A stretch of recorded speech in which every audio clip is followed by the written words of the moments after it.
ये जो भैया हैं ये साधारण मनुष्य नहीं है। ये जो धीरेन्द्र शास्त्री जी हैं, बागेश्वर बालाजी, उनसे कुछ इनके गुण मिल रहे हैं, क्योंकि हम लोग इनसे हर रोज़ बात करते हैं तो कुछ ऐसी सी बात बोल देते हैं शिवम कि लगा करता है कि यार ये कोई भगवान के दूत हैं। चल झूठा। कैसे पता चला?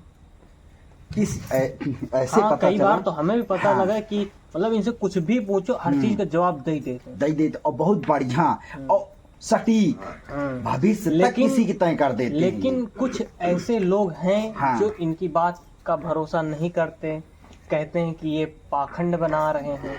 जैसे कि रजनीश को लगता है कि ये प्रकृति के खिलाफ जा रहे हैं। अभी रजनीश क्या जाने, रजनीश कौन होता है? जी। सच्चाई तो ये है कि अब तुम लोग हमसे जुड़े हो बहुत सालों से, तो कुछ न कुछ आप लोगों को ज्ञान प्राप्त हो गया है।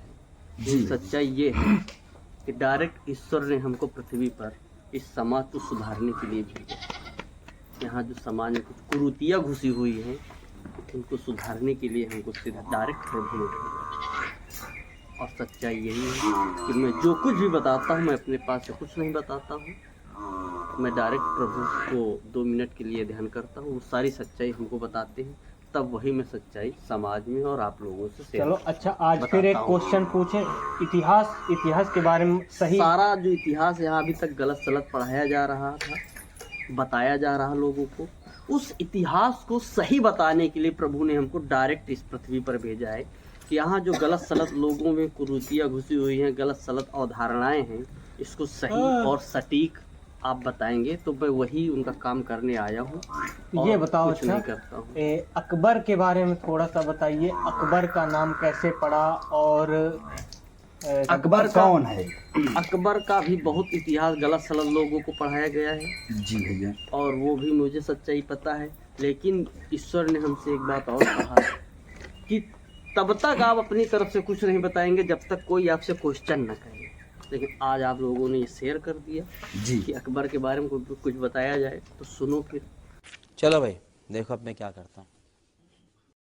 पहली तो यहाँ जो झूठ अफवाह फैलाया गया है कि अकबर एक मुस्लिम शासक है, बिल्कुल गलत है। जी भैया। अकबर एक हिंदू शासक है। सच्चाई ये है, जी भैया। अकबर क्या है? एक हिंदू शासक है। जी। मैं कब हो गया ये? कब हुआ कब? ये पाकिस्तान में एक जगह है अमरकोट, वहाँ पर राजा वीर साल के यहाँ अकबर का जन्म होता है 1542 में।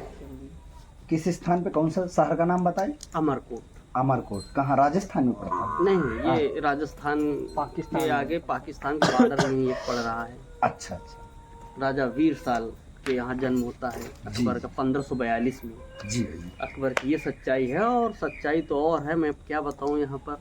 जी। देखा जाए तो राजा वीर साल के ही पुत्र अकबर है, ना कि हुमायूं के।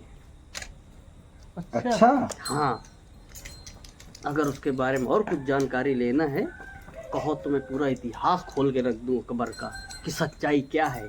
अकबर का नाम अकबर कैसे पड़ा, उसका बचपन का नाम बदरुद्दीन कैसे हो गया, तो ऐसा है? बदरुद्दीन से अकबर और अकबर से जलालुद्दीन अकबर नाम कैसे पड़ गया, सारी सच्चाई हमको पता है। अकबर नाम कैसे पड़ा? सुनो फिर। जन्म से उसका नाम तो बदरुद्दीन था। जी। मैं अभी वो कहानी अभी नहीं बताऊंगा जी। कि वीर साल का पुत्र कैसे, क्यों, ये कहानी थोड़ा अलग टाइप से, उसको मैं फिर कभी बताऊंगा। लेकिन अभी ये बात आपने रख दिया तो इसको सुनो। जब अकबर 4 साल का हुआ, लेकिन पालन पोषण कहाँ हुआ? हुमायूं के यहाँ। हुमायूं क्या है? मुस्लिम शासक है। तो मुस्लिमों में एक प्रथा है, जैसे हिंदुओं में एक प्रथा है मुन्नन। वो मुन्नन कब होता है? या तो प्रथम वर्ष या तो तीसरे वर्ष में। उसी तरह मुस्लिमों में एक प्रथा होती है खतना संस्कार, जो बच्चे के पैदा होने के 4थे साल होता है। शायद सब लोग जानते हैं खतना क्या है, अब मेरे मुख से अच्छा नहीं लगता। खतना एक संस्कार होता है, शायद समझ रहे होंगे क्या जी है? जी समझ रहे हैं अच्छे से। तो उस 4थे साल में जब खतना संस्कार हुआ तो क्या होता है कि बदरुद्दीन नाम था, तो वहीं से इनका खतना संस्कार में थोड़ा मैं अच्छा नहीं लगता मेरे मुंह से बोलने में, कबर हट जाता है इनका। तो जब कबर हटता है हाँ। तो उसको अकबर कहा गया। अच्छा अच्छा। मतलब जो बिना कबर का उसका अकबर।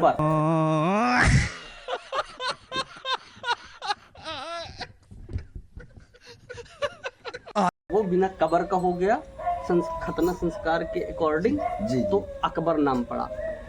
और फिर पंजाब में एक जगह है कालानेर, वहाँ पर बैरम खां के द्वारा जब अकबर का राज्याभिषेक हो रहा था, उस समय अकबर की आयु 13 साल 4 महीने थी। तो राज्याभिषेक में जैसे अकबर खड़े थे तो अकबर के पूजा पाठ वही हिंदू धर्म के की तरह सारी जा रही थी।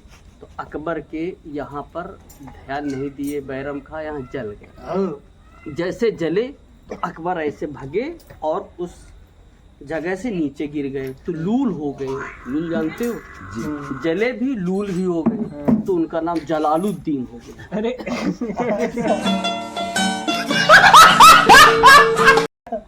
ये मैं असलियत बता रहा हूँ भाई।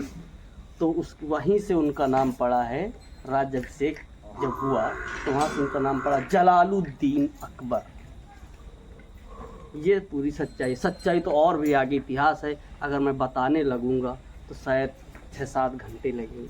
जी इस भैया। वजह से इतना इतिहास आप समझ सकते हैं कि जब मैं इतना बता रहा हूँ तो सच्चाई क्या हो सकती है। कितने तेजस्वी लोग हैं हमारे पास, कितने शानदार विचार रखते हैं। जो आप लोगों के मन में आए विचार वो पूछ लीजिए कमेंट में, ये हमारे भैया साक्षात पूरा बताएंगे आपको। इनका डायरेक्ट कनेक्शन भगवान से है, इनका wifi very hi fi. Yes.